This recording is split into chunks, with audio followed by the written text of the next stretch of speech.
Bem-vindos a mais um episódio, Você e Seu Negócio. Para a gente não perder muito tempo aqui, já dá um like, já comenta, já fideliza e vamos para frente. Estou aqui com dois feras, Victor Naves, meu co-host, e o nosso convidado, Vitor Durrer. Se apresente, Victor Naves. É um prazer estar com vocês em mais um episódio do podcast Você e o Seu Negócio. E não tomando muito tempo aqui, hoje eu vou passar a palavra para ele, que ele chegou aqui falando que a vida dele é um livro aberto. Vamos descobrir.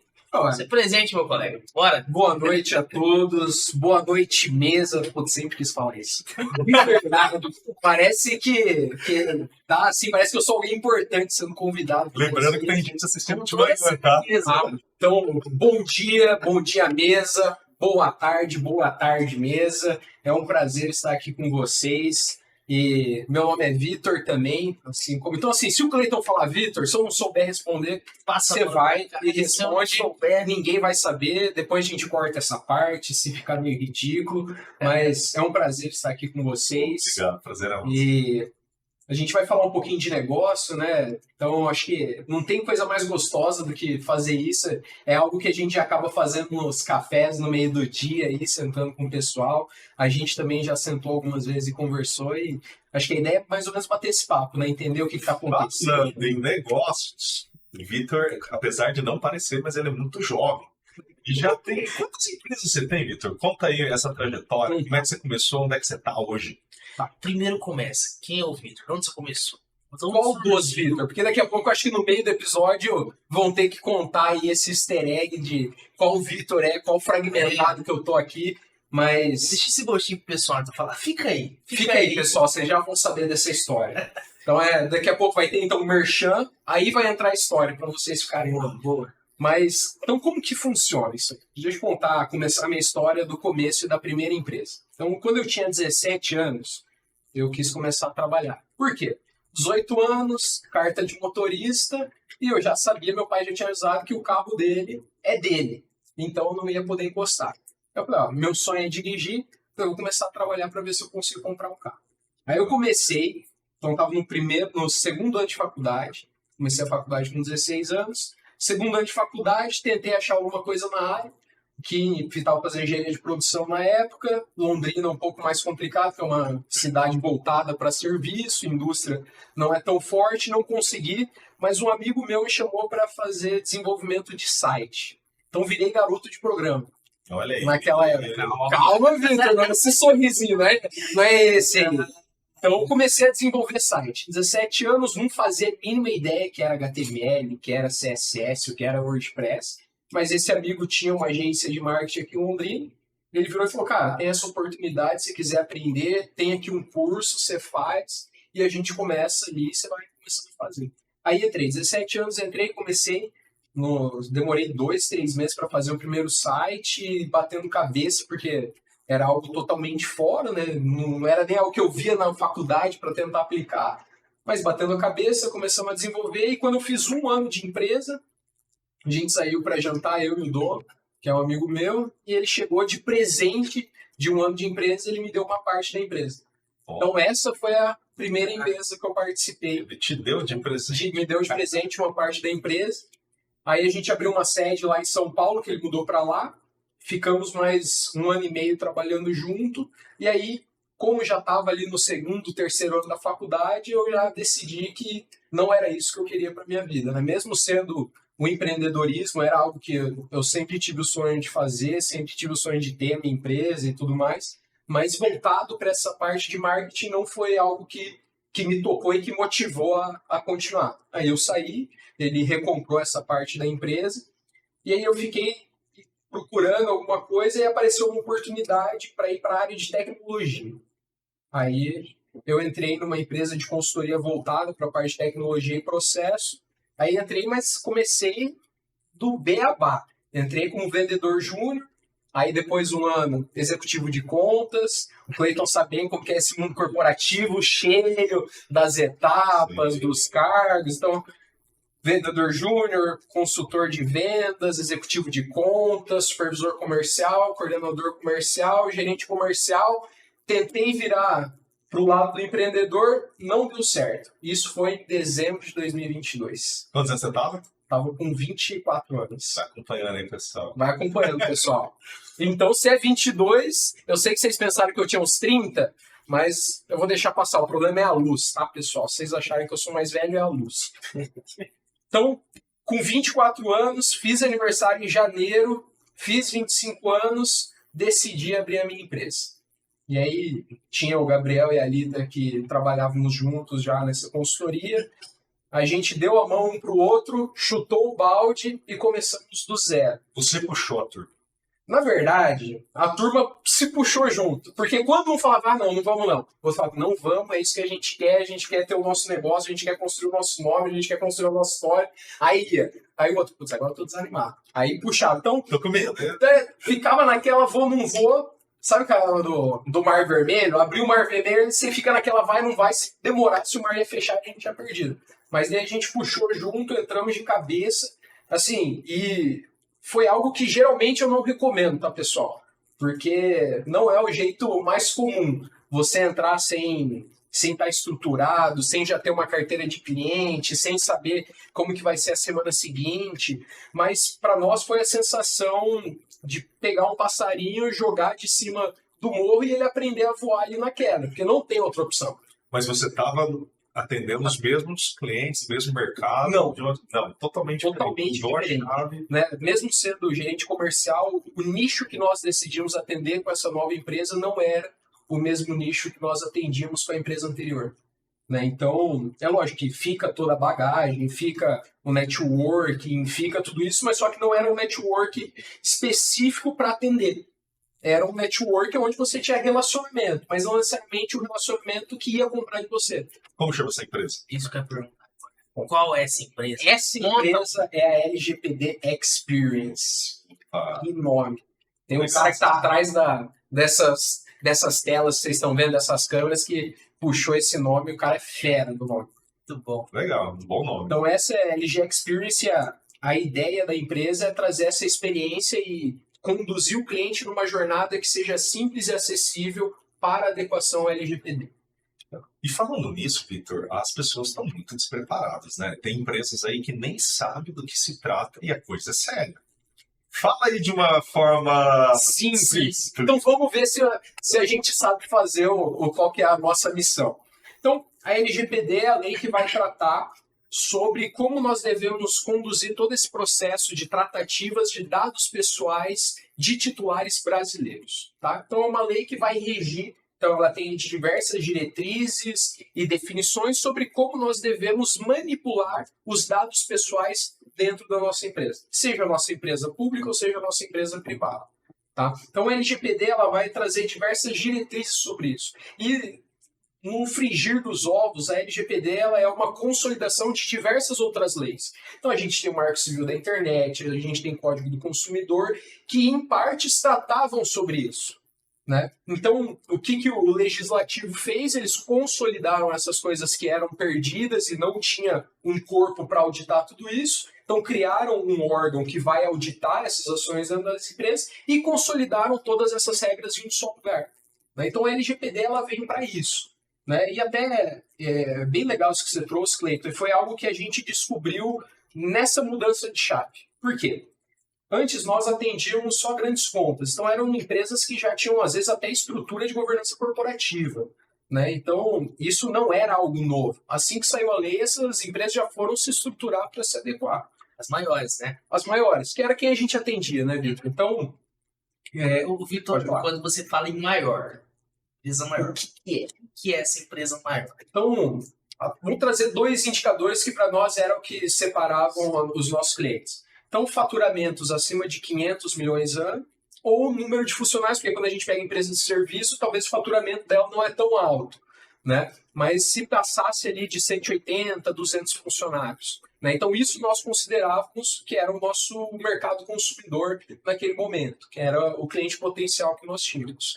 Né? Aí quando nós fizemos a mudança de chave, a gente viu, na verdade, a gente quis pegar aquela cauda longa de oportunidades. Sim. Né? Então a gente tinha grandes empresas, que é um mundo sangrento, então eu tenho 3, 4, 5 consultorias brigando para pegar essa empresa, mas às vezes aquela empresa tem 20, 30, 10 funcionários, eu não tenho ninguém trabalhando com eles.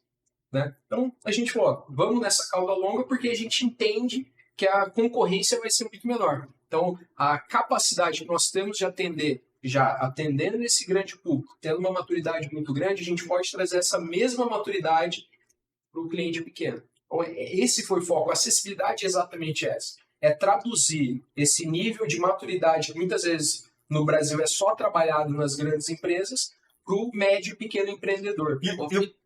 E o pequeno você pega mesmo? Por exemplo, a Lei Geral de Proteção de Dados, né, que na real é o LGPD. Um cara que é dentista, às vezes ele nem tem um CNPJ, né, Victor? E aí, esse cara corre risco? Você tem um modelo de atender essa pessoa O também? que nós fizemos, tá, Cleiton? Nós dividimos a empresa em algumas unidades de negócio, né? Então, a gente dividiu 5 BUs dentro da empresa para que a gente pudesse se adequar à necessidade de cada um dos clientes. É lógico que um cliente que ele mesmo atendendo um autônomo tem um risco muito menor do que uma grande corporação, até pelo impacto que ela vai causar no ambiente onde ela está instalada e até mesmo o volume de dados que ela trata, perfeito? O que nós dividimos? Nós temos um produto que é muito específico para o autônomo ou para o microempreendedor, que é um curso online. E ele mesmo pode, na plataforma da LGPD Experience, comprar, que o nome dele é o LGPD Express, ele adquire o curso e dentro do curso ele já tem toda a didática para que ele mesmo possa adequar a sua empresa. Então ele não vai ter necessidade de contratar uma pessoa para isso, ele não vai ter necessidade de ter um jurídico necessariamente atrelado a esse processo dentro da empresa. Né? Então, quando nós trouxemos essa necessidade, é exatamente entender esses níveis de risco.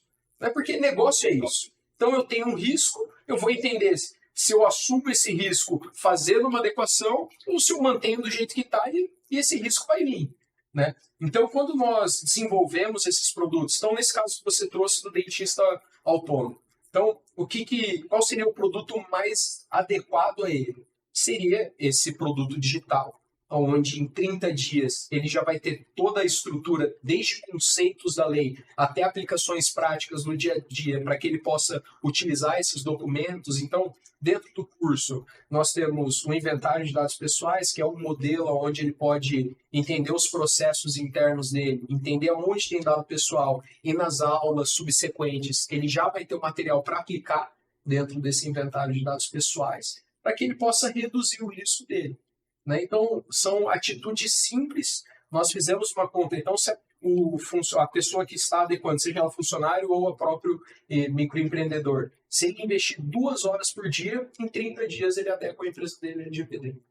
Né? Por um preço de menos de R$700 para acesso vitalício ao curso, onde a gente sempre coloca vídeos novos, aulas novas, mudanças na lei. Todos os vídeos. Todos os vídeos. Então, tem, se eu não me engano, ajuda dos universitários, 23 aulas, 25 aulas. Então, nós temos 25 aulas gravadas em vídeo e nós temos mais de 17 artefatos que são esses documentos.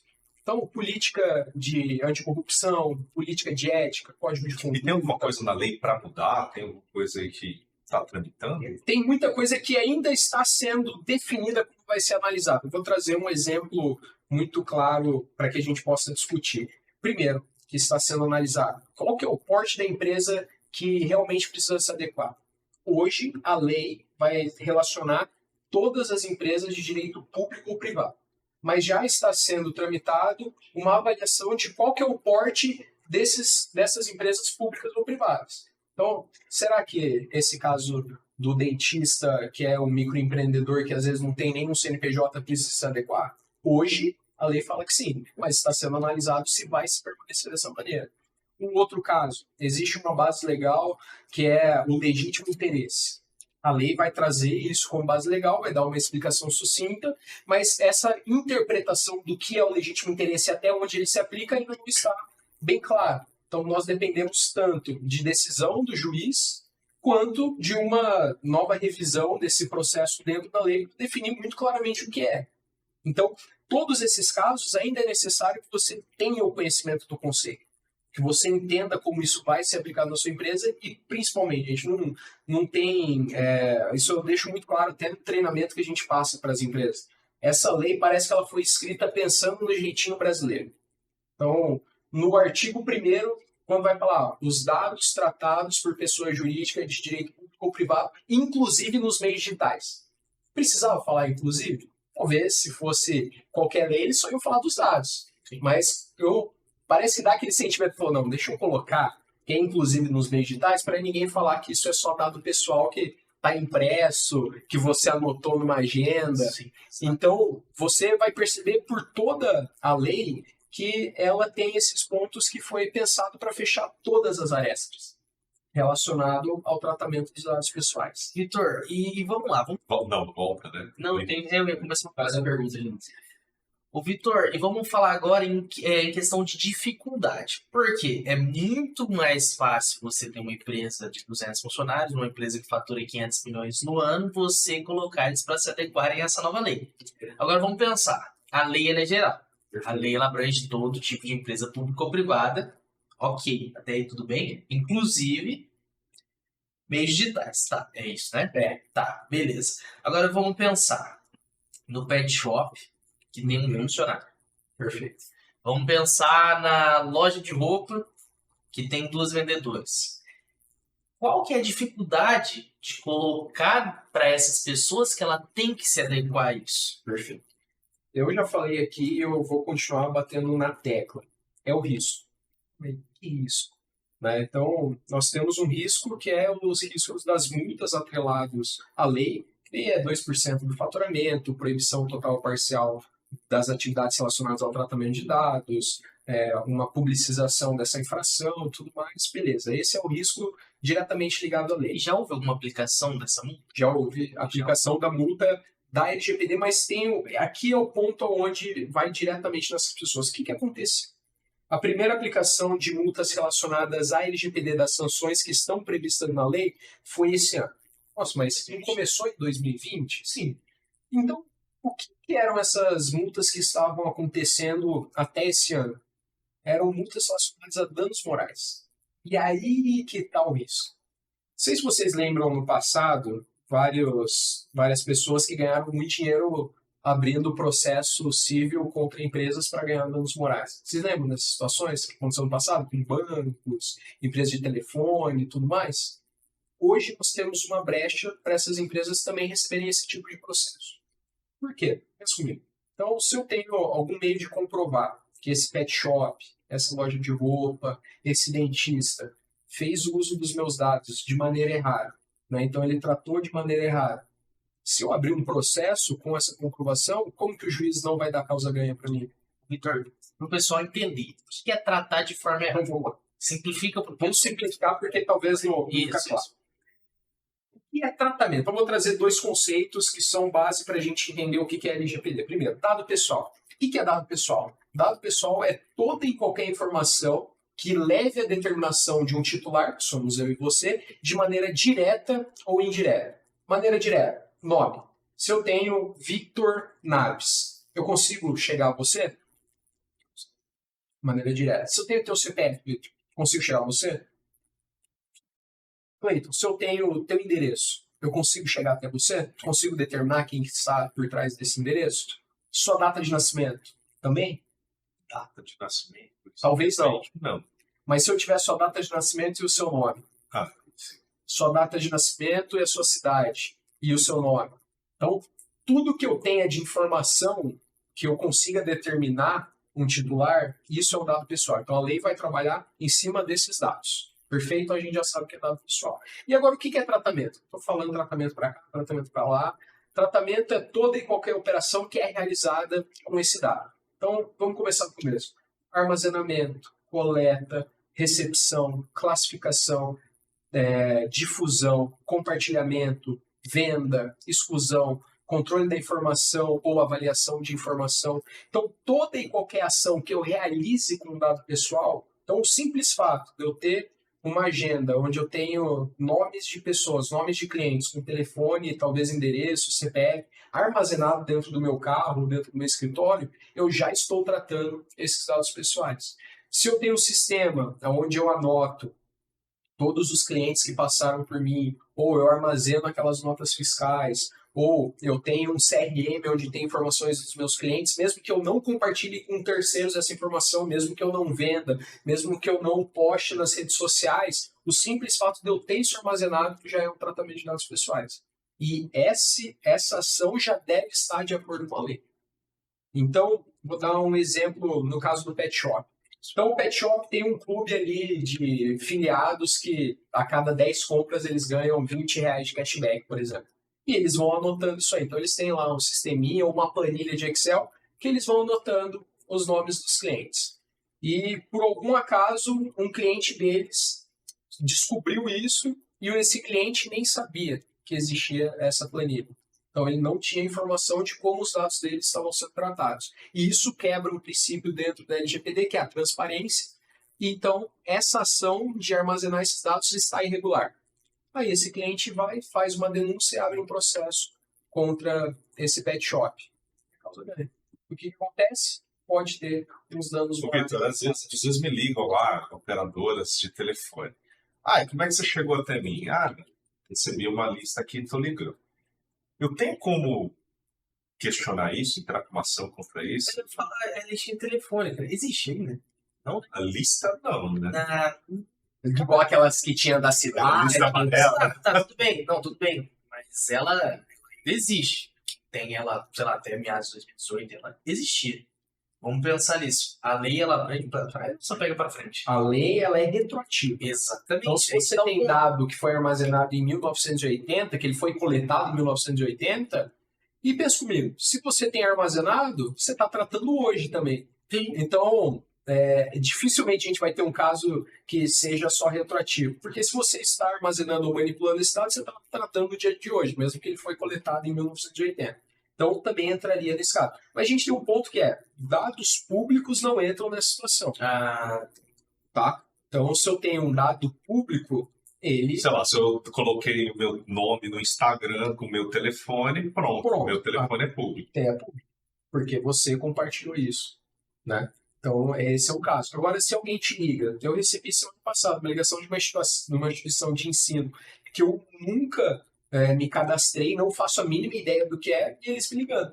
E quando eu perguntei de onde eles tinham meu contato, eles falaram que eu tinha me cadastrado. E eu pedi para eles um log, né, uma comprovação que eu tinha me cadastrado. Eles desligaram na hora. Então, nós, como titulares, nós temos diversos direitos. Então, provavelmente esse cara se apresentou como empresa X. Você pode pegar lá e... Eu posso fazer uma denúncia. Um dos direitos que nós temos dentro da lei é denunciar todo e qualquer tratamento que nós achamos irregular e pedir para a autoridade fazer uma auditoria no espaço.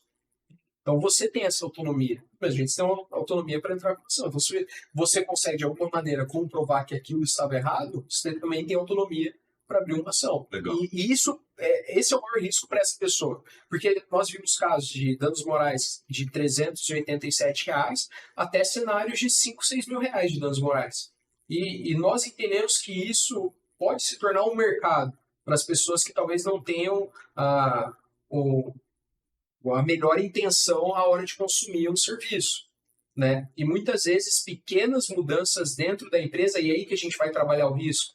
Né? Então eu tenho um esforço empreendido para fazer uma adequação.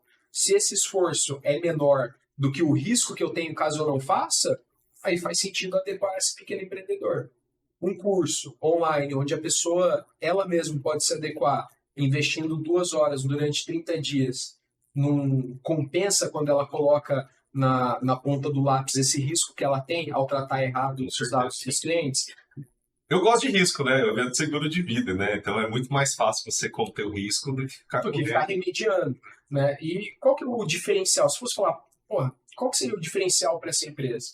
Ter essa estrutura e isso pode se tornar um diferencial para eles. Então, se eu tenho um pet shop onde não tem essa preocupação com os dados do cliente, onde não tem essa estrutura de gestão da informação, dessa governança de dados internos, e eu tenho outro pet shop que não precisou investir um caminhão de dinheiro, mas está adequado a isso, eu me sinto muito mais seguro de trabalhar com essa outra empresa.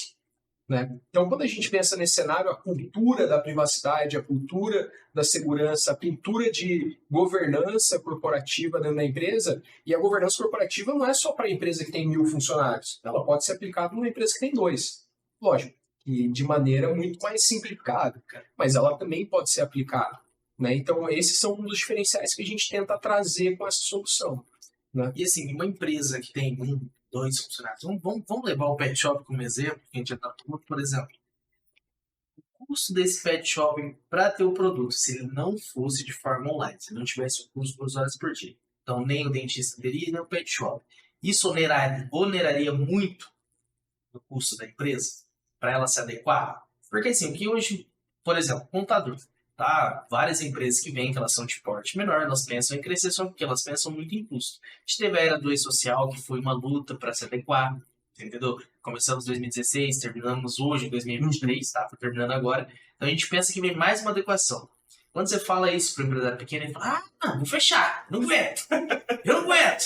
Mas uma coisa que eu Eu acho tive uma empresa grande que eu estava fazendo essa apresentação, o dono, a transportadora tinha mais de 600 caminhões, para a gente ter uma base do tamanho deles. O dono batia na mesa, falando, eu não aguento, mas isso toda hora tem que se adequar, toda hora tem que fazer alguma coisa. Exato. Mas assim, vamos pensar, você vai atender essa empresa.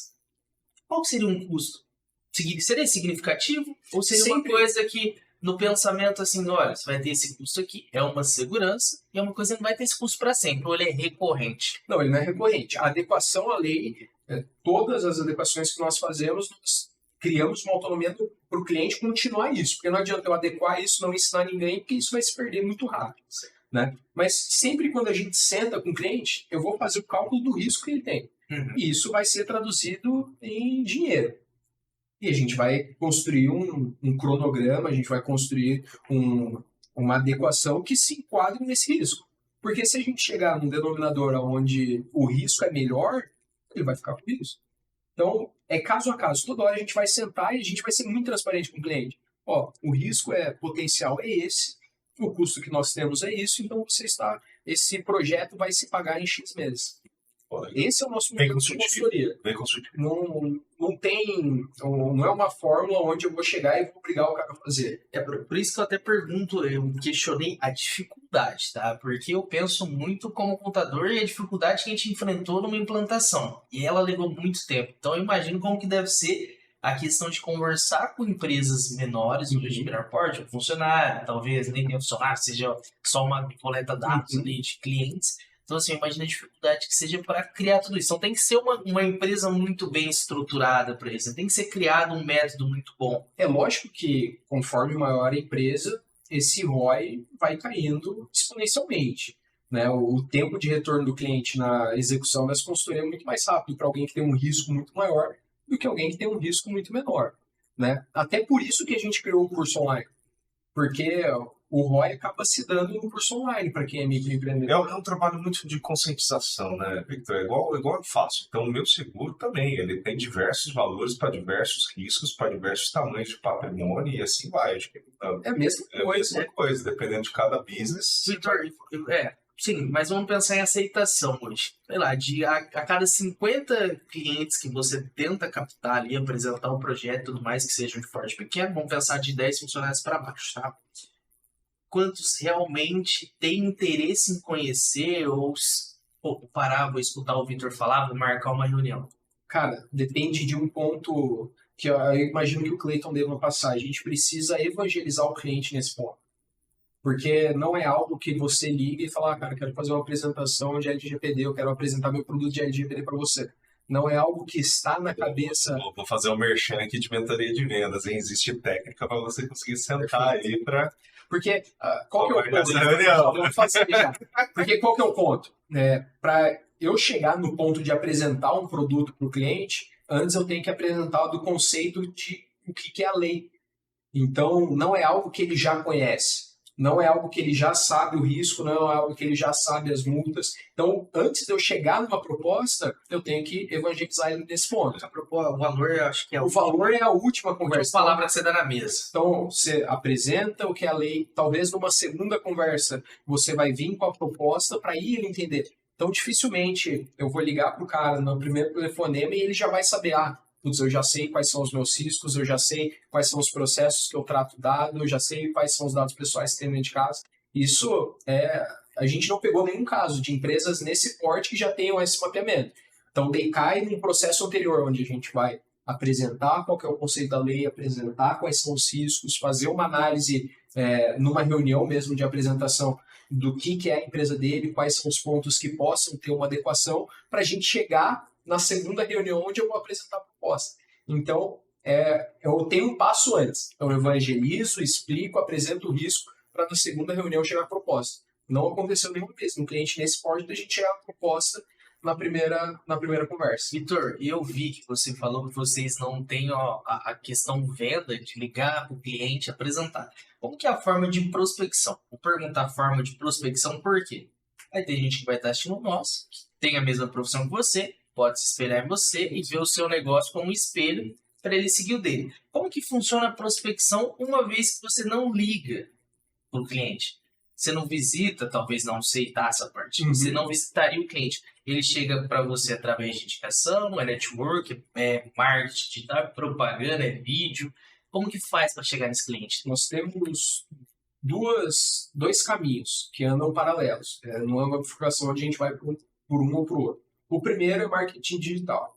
Então, nós temos o infoproduto, onde nós temos toda a estrutura de venda digital. Então, usa Google Ads, a parte de ads do Instagram, YouTube. Então, tem essa vertical, onde é 100% online, digital, da entrada do cliente até o final, onde ele faz o curso, tem o certificado, adequa a empresa dele 100% online. E nós temos o outro caminho, que é onde a gente utiliza, que é o network. Então, hoje nós não temos uma equipe de SDR que fica ligando para as empresas buscando um agendamento de uma reunião. Hoje, o nosso método de venda é network com empresários, onde a gente consegue sentar e evangelizar eles nesse sentido, para que aí eles entendam qual é o risco que eles estão correndo. Porque tem que tomar um certo cuidado. Imagina ele ligar lá, pessoal, onde você conseguir. Não, imagina. Ele fala de LGPD canal que você conseguiu e compra uma lista aí na internet. Não faz sentido. Né? Então, inclusive, esse ponto a gente tem esse desafio também. Mas não é um produto onde é uma venda de prateleira.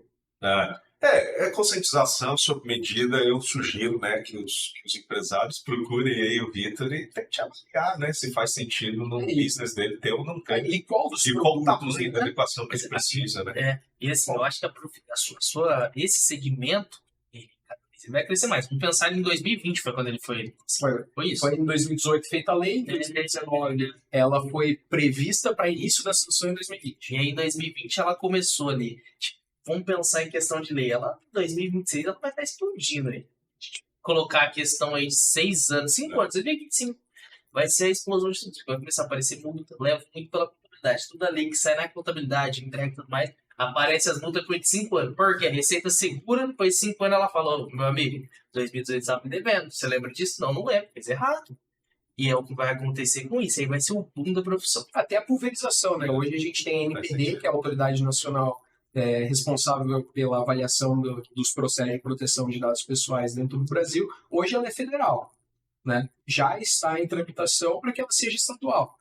Então, que nem a gente tem o Detran Paraná, Detran São Paulo, Detran Santa Catarina, a ideia é que a NPD também tenha Paraná, Santa Catarina, São Paulo, para que ela tenha maior capilaridade dentro dos municípios para que ela possa fazer as auditorias. Hoje ela é 100% reativa. Você acha o mar ainda a ser explorado? Existe o mar azul aí? Ainda existe. Né? Por isso que hoje nós estamos muito focados em trazer maturidade para o cliente. Porque desde o começo, sempre quando a gente pensou qual que é a solução que a gente vai construir, o que a gente vai desenhar, a única coisa que a gente falou, uma coisa que a gente tem certeza é que o nosso produto não pode ser um produto só para evitar multa. Porque a gente achava isso uma razão, uma missão muito pequena. Então a gente sempre buscou em construir produtos que, além do cliente evitar o risco da multa, nós vamos apoiar ele a ter uma maturidade maior no negócio dele. Então, nós estamos falando de análise do processo do cliente, análise técnica desse processo. Então, a nossa equipe principal de consultores e quem está chefiando os processos de adequação é eu e a Alita. Então, a Alita é advogada, ela sempre vai olhar para o lado de compliance, vai entender como são as relações desses contratos, quais são esses contratos entre clientes, entre empresas, quais são os riscos atrelados a esse contrato. Eu, com a formação de engenharia de produção, eu consigo olhar muito mais para o operacional da empresa. Entender, às vezes, até ganhos operacionais que nós podemos ter durante a adequação LGPD. Então, quando nós pensamos no desenvolvimento da empresa, isso sempre teve no nosso coração, de que a empresa, além dela reduzir o risco de multa dela, ela também ganhe uma maturidade operacional dentro da adequação da LGPD. Até vou mudar um pouco de chave. Esse cara tem tanta empresa, Vitor. Se a gente não perguntar da outra empresa, ele não vai falar de todas, né? Não vai conseguir Você tem algum comentário adicional sobre LGPD Experience ou a gente pode falar do seu Podemos outro seguir. negócio? Eu acho que tem mais alguma dúvida? Além de todas as que estão na tua cabeça, já? Vamos deixar essa. Vamos deixar pra- Você responde depois lá. Menos é Pode mais, ser? menos é mais. Fechou. Mas fala então dos seus outros negócios, Vitor. Sua idade, você é um cara jovem e tem outras empresas. Quais são essas outras empresas e por quê? Então vamos lá. Então, com 24 anos, esse ano foi o ano da virada de chave. Então, até ano passado, eu era funcionário de uma empresa, cuidando da gestão da área comercial. E nessa virada de chave, eu decidi colocar alguns projetos em execução.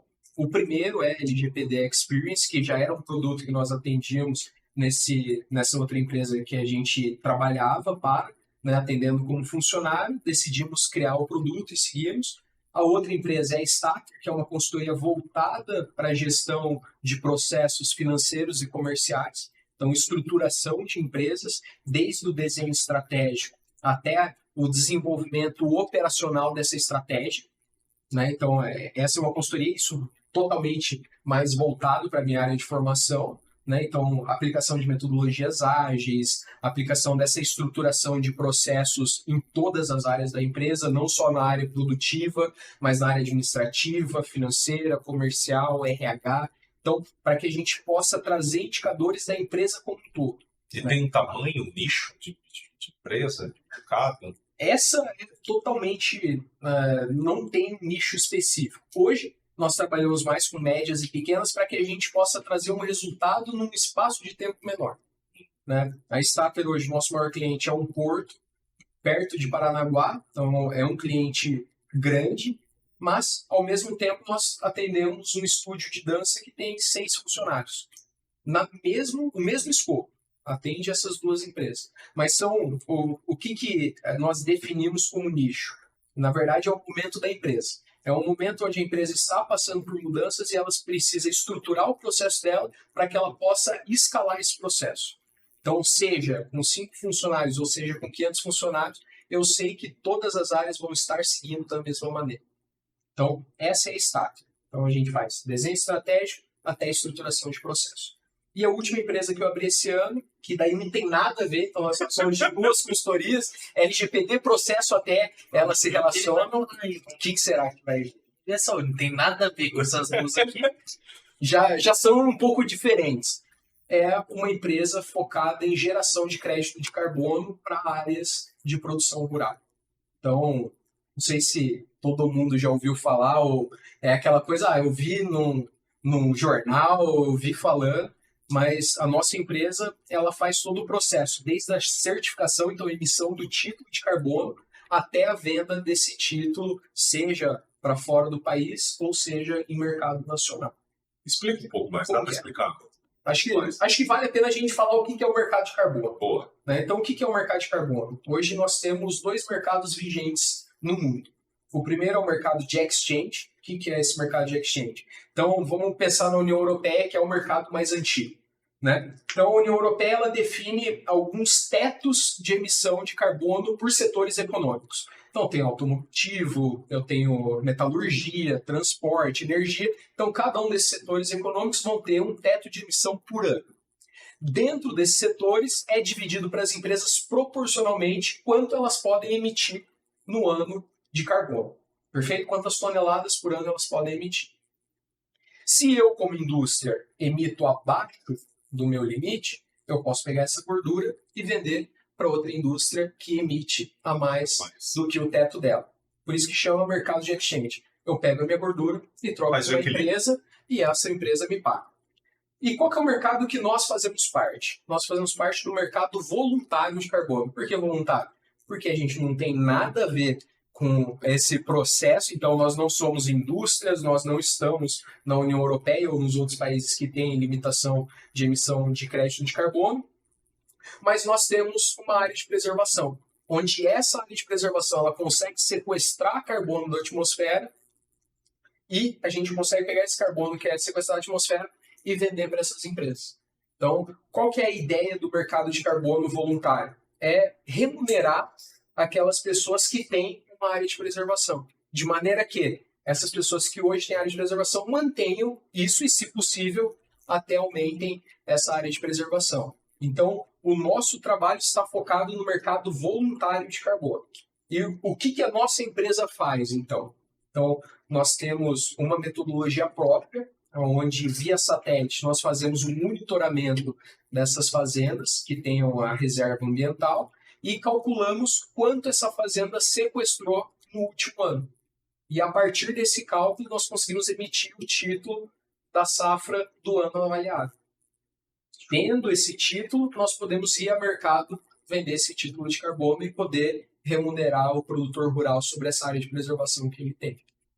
A parte de plantio não entra nessa conta. Ela sempre vai entrar. A análise ela é feita em 100% da área. É lógico que nós temos um índice mínimo da área para que possa sequestrar carbono. Por quê? Abaixo desse índice, ela consome a quantidade que ela mesma sequestra.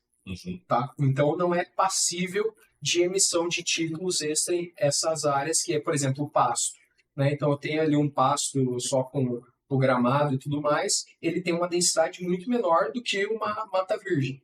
Tá, mas pegar a plantação de milho, soja, trigo, como é que ele... Ela não fica no todo. Então, como que ela vai entrar? Então, como que é feito a emissão do título? O processo de geração do crédito de carbono para uma safra. A safra que nós trabalhamos é sempre anual.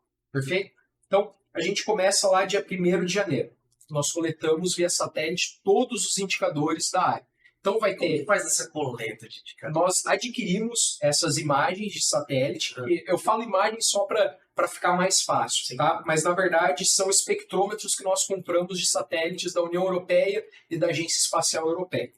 Então, são alguns indicadores. Então, o CGI é o índice de clorofila da área. NDVI é o índice de crescimento vegetativo. NVI é um outro índice de crescimento de biomassa. Então, nós coletamos vários indicadores desses satélites para que a gente possa ter uma ideia da saúde da área.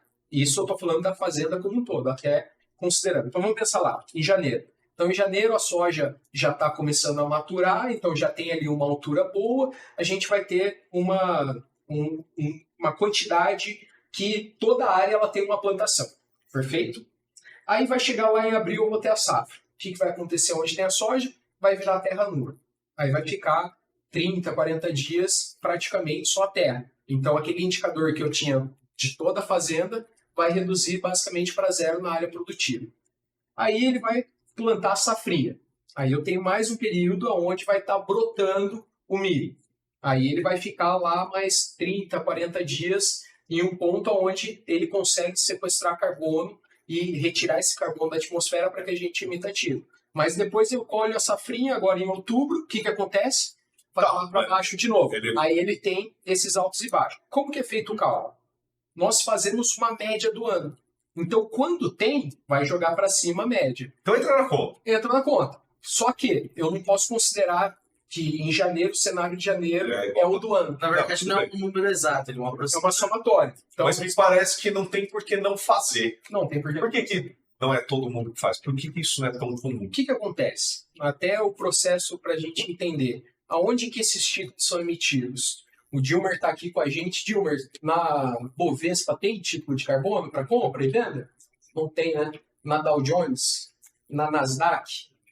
Então, não é um mercado regulado pelas bolsas de valores como um todo. Onde esse mercado está sendo transacionado hoje? Em blockchain. Aí, quando a gente começa a trabalhar esse cenário com um produtor rural, que muitas das vezes não sabe o que é criptomoeda. Então ele está desconfiado. Ele fica muito desconfiado, porque esse mercado já começou lá em 2010. Só que o que aconteceu em 2010? Esse mercado caiu em desconfiança, porque não tinha uma regulamentação. E nós tínhamos algumas empresas que não seguiam os padrões nessa emissão.